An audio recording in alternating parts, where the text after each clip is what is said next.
ladies who are smart. They are living the teledentistry life right now. And I wanted to make sure that I bring you the best information available because, well, to be honest with you, my emails, my text messages, and my Facebook messaging has been inundated with teledentistry questions. And while I can teach you how to use technology, I can't teach you how to do billing with it. I cannot teach you how a dentist is going through it. And I cannot teach you somebody who's actually helping people start from point A to point Z. So let me just allow you to give a little bit of introduction here. I have with me Stephanie Farlow. Stephanie is here, and she's going to talk to us about implementation. Stephanie, quickly tell everybody what do you do and who you are. I am a medical billing and team culture expert, but of late, I have also become a teledentistry expert for my clients, and I help implement medical billing systems and team culture systems in dental practices. Wonderful. And then we'll just go to Lori Owens. Lori, why don't you tell everybody what you do? Sure. I am the Director of Medical Billing Education for DevDent, where we have a medical billing software for people who want to bill, as well as making sure it's dental friendly. That happens to be a huge thing now. But I travel and educate dental offices as well as do courses for medical billing and dentistry. Thank you. And Dr. Arthi Ragwan, tell us a little bit about you. Hi, Minal. I am a general dentist practicing in Naperville, Illinois. I have my own practice and just getting into this whole teledentistry thing because that was the first thing that I could think of. I mean, I had to think of something to come up with ever since this happened 2 weeks ago. So that's why I'm here today.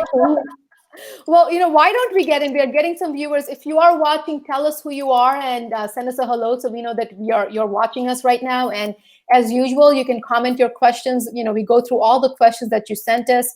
I am going to try and follow an organized pattern today because there are too many questions with teledentistry. So the first thing that I want to go into is, what is teledentistry? Why don't we all start a little bit with this? So Stephanie, you can go first and we can just, go in that order. Okay.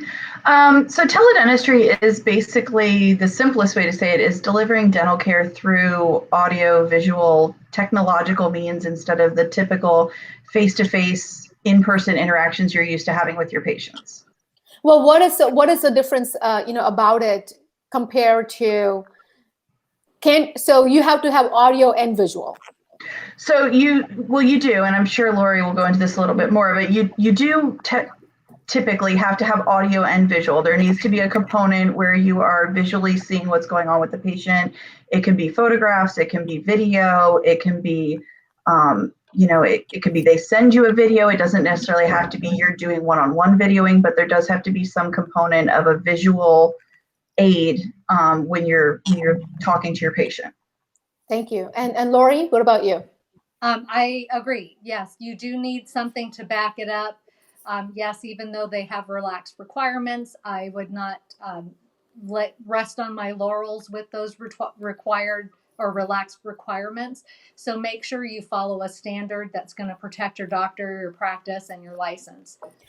So, so here's the question that comes out, right? Would you say that if somebody were to take a photo, now I know that it's not going to be a great intraoral photo, but let's just say they were supposed to take a quick photo and then they send that photo over to the dental practice. And then they call them so they can discuss about the photo. So it's not a video, but it's a photo that they're viewing, and then they call them. Is that teledentistry? Yes, that would be considered teledentistry. Because it has a photo component to it. Yes. It has audio visual. It has an audio and a visual. So everybody who's watching this right now, because I got quite a few questions on it saying, well, I talk to my patients, isn't the teledentistry, or I video chat with them, isn't the teledentistry? Now, at any point of this, does this have to be recorded? As in, do we need a downloadable file from this video so that if we were to put it in a patient chart, because we still have to document this, right? Mm-hmm. So, what are some things we do that? And before we get into that, when Dr. Ragwan, you recently implemented teledentistry in your practice. First time. And what are some of the ways that you are helping your patients with this? Are you telling them to do a photo or a video along with the audio with you? So I'm going to go into this from where I started. Minal, you watched my journey from everything. But 2 weeks ago, like I was someone that was extremely skeptical of teledentistry. I would have put it in the horizon of being malpractice almost, because dentistry is such a unique thing, like unless we see, we take some radiographs.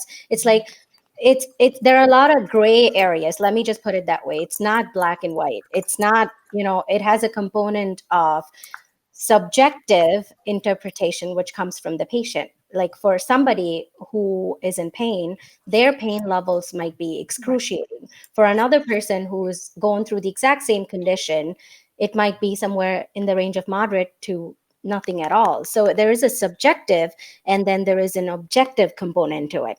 And to me personally, teledentistry never cut the chase for the objective part of it.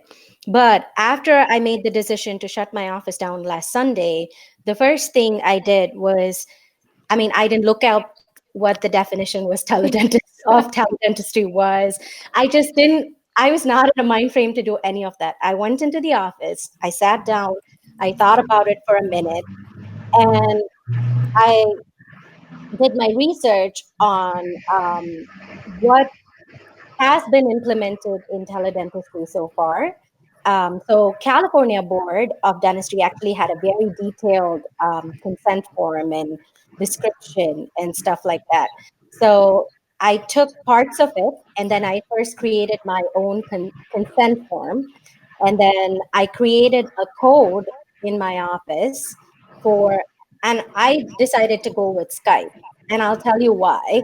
For me, it was the least intimidating platform. And for a lot of my patients who are not tech savvy, it was the least intimidating platform. So I chose to go with that. And then the first week after I shut the practice down, I had that week where actually nobody was technically an emergency. I had all the time to do the research, put a few things down. And I am someone that learns Indian classical music from some of my gurus via Skype. So I record these and I save it for practice purposes. So I knew Skype had the component to record, which can be saved by both the person who's recording and the person who's involved in the conversation. So both of us can save these recorded conversations. Um, I'm sorry, Minal, is there a lot of disturbance from my end? I apologize. Yeah, there's a lot of feedback coming in from your end, Arthi.